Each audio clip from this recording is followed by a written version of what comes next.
Welcome back to the Dr. Washbrains podcast. I am Dr. Akash Sehgal. Today, we are diving deep into a condition that affects millions of people worldwide: diabetes. If you or someone you love has been diagnosed, you probably have a ton of questions. That, that what is happening inside your body? How do you manage this long term? And most importantly, how do you live a full, healthy life despite the diagnosis? Imagine for a second, you just walked out of your doctor's office having been told that you have diabetes. There is a lot going through your mind, and you're not sure what's next. You have probably heard about diabetes your whole life, but suddenly the information feels overwhelming, especially when it is personal.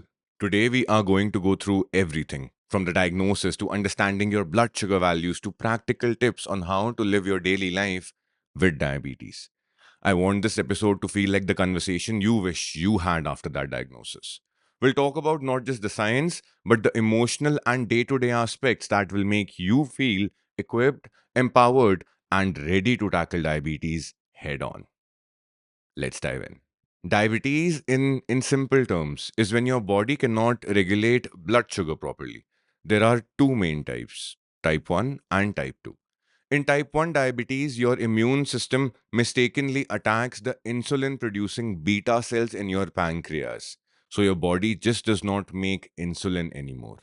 Type 2 is a bit different. Here, your body still makes insulin, but it does not use it as well as it should, which is called insulin resistance.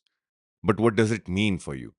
Whether you are type 1 or type 2, the bottom line is your blood sugar goes too high, and this is where the trouble starts. Let's talk numbers because your glucose levels are key over here. In the clinic, doctors will look at three key tests. The first being fasting plasma glucose or FPG. This measures your blood sugar after you haven't eaten for at least 8 hours. If your level is 126 milligram per deciliter or higher, you have diabetes. Next is oral glucose tolerance test or OGTT.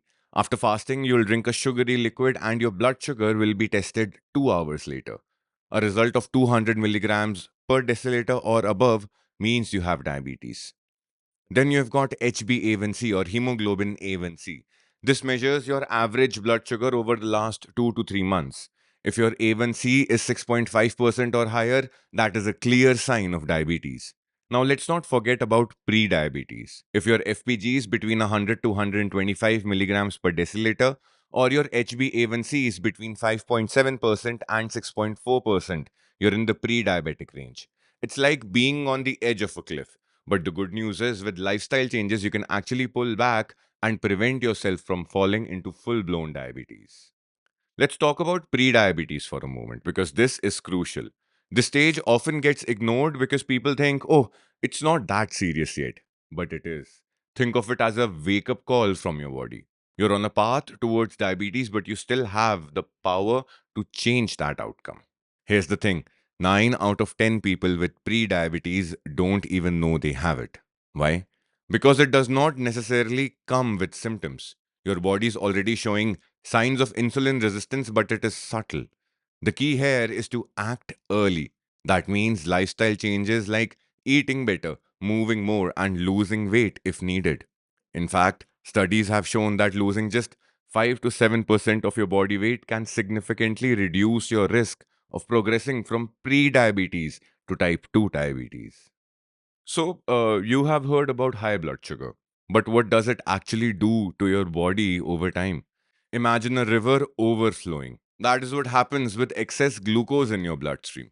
It is like a slow flood, damaging everything in its path.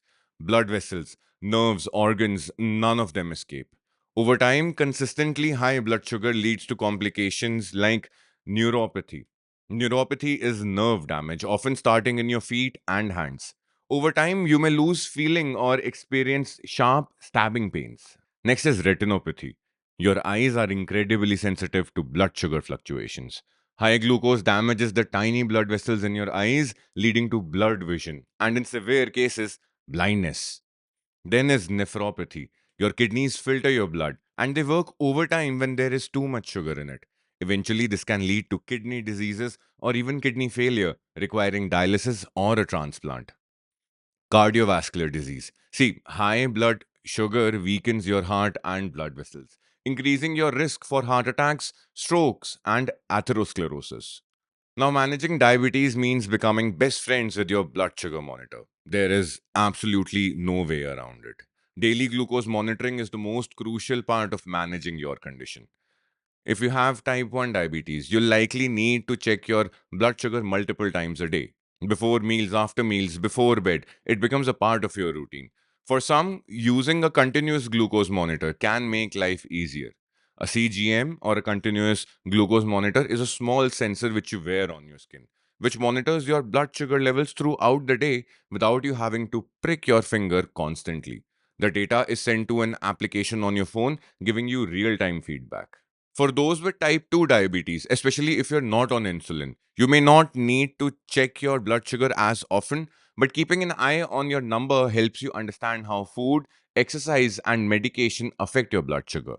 The goal is to keep your blood sugar in the target range, which is usually 80 to 130 milligrams per deciliter before meals and less than 180 mg per dl after meals. So, how do you manage diabetes? First, let's talk about medications. For type 1 diabetes, insulin is the lifeline. There is absolutely no getting around it. Your body cannot make insulin anymore, so you have to supply it. Insulin can be delivered in several ways, like injections, insulin pens, and insulin pumps, which continuously deliver insulin. For type 2 diabetes, lifestyle changes like diet and exercise are the foundation of treatment, but often medications are also necessary. The most common medication is metformin, which helps your body use insulin better and lowers glucose production in your liver. Other medications like SGL2 inhibitors or GLP-1 receptor antagonists might be added if needed. In more advanced cases, insulin therapy might be required as well. Now, when it comes to food, think of managing diabetes as a lifelong commitment to balanced nutrition. There is no one size fits all diabetic diet, but here are some key principles. You need to focus on whole grains. Whole grains like brown rice, quinoa, and oats have a lower glycemic index, which means they don't spike your blood sugar as much. You need to eat more fiber. Fiber slows down the absorption of sugar, which helps control your blood sugar levels. Foods rich in fiber include vegetables, fruits, especially ones with the skin. Then you've got nuts and legumes. You need to incorporate lean proteins like chicken, fish, tofu, and beans into your meals.